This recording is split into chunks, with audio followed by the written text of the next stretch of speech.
Саламатсыздар ма? Цифрлық медианың теориялық және әдіснамалық негіздері.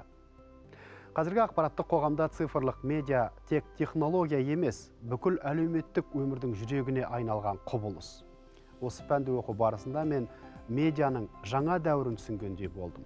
Бұрын медиа тек ақпарат тарату құралы болса, енді қоғамды біріктіретін, пікір қалыптастыратын, мәдениетті өзгертетін қуатты жүйеге айналған. Ұстазымыз филология ғылымдарының кандидаты профессор Ұлбосын Мейірбекқызы конвергенция мен желілік қоғам теориялары арқылы ақпараттың бір платформадан екіншісіне үздіксіз көшіп жүретінін, аудитория енді пассивті бақылаушы ғана емес, толыққанды ойыншы екенін түсіндірді. Медиатизация теориясы күнделікті өміріміздің де медиа логикасына тәуелді болып бара жатқанын көрсетті. Осы пән маған цифрлық медианы жай қолданушы деңгейінде емес, оны аналитикалық тұрғыдан көре білуге үйретті. Қандай контент қалай әсер етеді, платформалар ақпаратты қалай сұрыптайды, алгоритмдер біздің таңдауларымызды қалай бағыттайды.